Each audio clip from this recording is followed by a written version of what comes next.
yung dahilan? Bakit ganyan yung nangyari? Yan ba ay plain stupidity? Well, ako, klaro naman yung objective nila dun sa pag-present nung itong testimony na ito eh. Wag na yung witness, yung testimony eh. 'Di ba? Clear naman dun sa kanilang diniinan, 'di ba? Na talaga ang mga pinitik, yung mga kongresista at ang pinitik si Zaldico, Martin Romualdez, nasama pa si Eric Yap. Actually, medyo natawa ako doon. Pero yun, yun ang mga diniinan. So clear na ang kanilang purpose dito ay talagang idikit na yung usaping ito doon sa mga leader sa Congress. Kasi mula pa lang, yun naman ang talagang pinupuntikan nila. Di ba? Kung maalala natin, yung initial affidavit ng mga Diskaya, binanggit na rin si Zaldico at si Martin Romualdez kahit na later, inadmit naman nila na wala kaming personal dealings na yan directly. Sinasabi lang sa amin na iba doon sa mga perang kinukolekta namin ay para sa kanila. Diba? Parang ganon. Ito na dapat yung parang smoking gun eh. Diba? Na dinala ko po sa bahay mismo. Problema, medyo may konting sabit doon sa presentation ng affidavit. Clarify ko lang, gentlemen, no, sa mga audience natin kasi baka gamitin na naman tong huntahan natin ng mga DDS operatives and patrol operators, sabihin, bata kayo ni Martin Romualdez pinagtatanggol nyo, no? Ito po yun. Dapat meron kayong malakas na ebidensya. Okay? Kasi ako, sinasabi ko lagi yan, di ba? Yung insertion ni Zaldico, malabo naman yata hindi alam ng speaker yon. Kasi yung position ng Appropriations Committee Chair, hindi pwedeng walang bas-bas dyan yung speaker. Ibig sabihin nyo, hindi ka pwede ma-appoint sa APRO na hindi gusto ng speaker, di ba? That's talaga? Talaga? Ay, sorry. Okay, sige pa. Magpapanggap ako. Tapos kung ganyang kalaki, hindi lang bumukol lumobo, pumigsa at sumabog yung budget insertions dito sa BICAM. Pwede ba namang sabihin ng speaker, ay, hindi ko alam yan. Okay. Diba? Yan, minimum lang pinag-uusapan natin. Pero kung magtuturo kayo ng mga ganito, for all you know, baka nga sangkot si Martin Romualdez dito, pero maglabas naman kayo nung talagang convincing, o mas convincing pa. Diba? Yun ang mas sinasabi ko. Hindi to, hindi ko alam, si Sen Edo, baka bata ni Martin to. Ako hindi. Ako habol ko na lang minimum eh. Yung namang presenta mo namang sinumpang salaysay na tinuro mo si Martin Romualdez, maayos naman talagang sinumpaan sa harapan ng aktual na notary public. Hindi yung wala pang 24 oras sumabit ka na kagad. Yung supposed notary, diniday na ako yan. Parang kagad eh. Ano ba naman, di ba? Ang hina naman. And actually, pag inisip nyo, makakatulong pa to kay Martin. Sakaling sangkot siya. This can help obfuscate the issue. Kasi, paano kung sa susunod, meron na mas credible na witness. Siyempre, meron ng duda. Teka, yung una nyong witness, ito yung nangyari. Di ba? Kung gusto nyong tumbukin si Martin Romualdez, baka nakatulong pa sa kanya itong paglabas na ito, itong controversy na ito. Ang tawag sa amin dyan sa intelligence, counterintelligence, double reverse trap. Alam mo yun? Yung double reverse trap. Ayop pa. Akala mo ay meron kang hawak na itatrap mo yung kalaban. Yung pala, yung kalaban ay pinasok sa iyo yun para isipin mo na itatrap mo siya. Ang tawag doon, double reverse trap. Parang pang Robert Ludlum, no? Yung mga John Le Carre. Smiley people. John Le Carre. Sabihin, selective kayo Pinag-uusapan nyo lang isang witness di ba meron ding isang kumanta, yung si Undersecretary Bernardo. Ikinanta itong si Cheese. Ayan. Nabigla ka ba? Ha? Parang nabigla ka Sobrang gulat. Medyo nabigla lang ako ng slight. At parang hindi napag-usapan si Jinggoy. Hindi mo lang natanong kay Yusek Bernardo si Jinggoy. Di ba? Di ba kinanta na siya ni Henry Alcantara? Hindi ba siya dating city engineer ng Manila? Yes.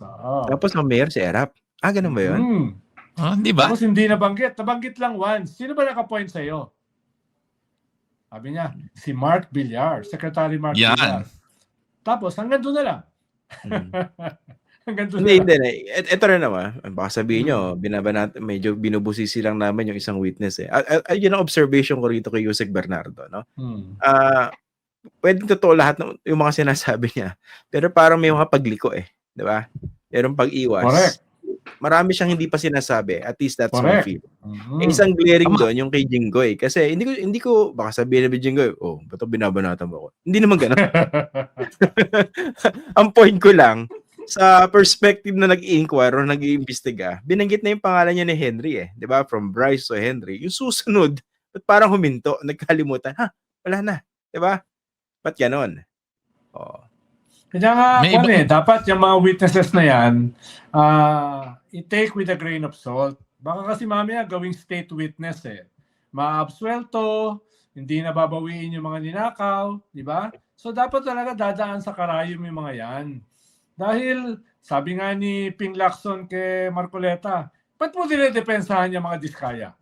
Wala naman siguro siya naisipahiwatig. No? Mabuti binanggit niyo na po yan, Your Honor. Oo. Lagi niyo sinasabi, pinagtatanggol kayo yung mga diskaya eh. Yes. No? Ako na si Wala Marcoleta. naman tayo sinasabi dahil si Montulpo ang may sinabi. Diba? Hindi naman tayo nagsabi. Si Montulpo ang nagsabi na parang merong tinanggap eh. No? Pero hindi naman tayo naniniwala doon. Ikaw ba? Ako hindi ako naniniwala doon. Hindi tayo Ako hindi. naniniwala ron. Oo. Ito talaga Ako si hindi. Montulpo. No? Ano sabi ni Montulpo? Na may 150 raw na tinanggap. No? Problema si Attorney Barry hindi nagsasalita eh. Parang For the kulang, record. parang kulang yung 150. Dahil hindi kayo naniniwala, hindi na rin ako naniniwala, di ba? Yan. Sumusunod ako sumusunod ako, di ba? Oh, pero malinaw yung sabi ni Ping, di ba? Ba't mo sila dinidepensahan? Di ba? Ganun. Pag ako, sinabihan ako ni Ping ng ganun, manginginig ako sa takot eh. Hindi, yung una pa lang, are you trying to steal the show? Mga ganun eh. Diba? Muntik na, may moment na muntik na mong batuhin ang gabel eh. Ang isa yun. Akala ko babatuhin.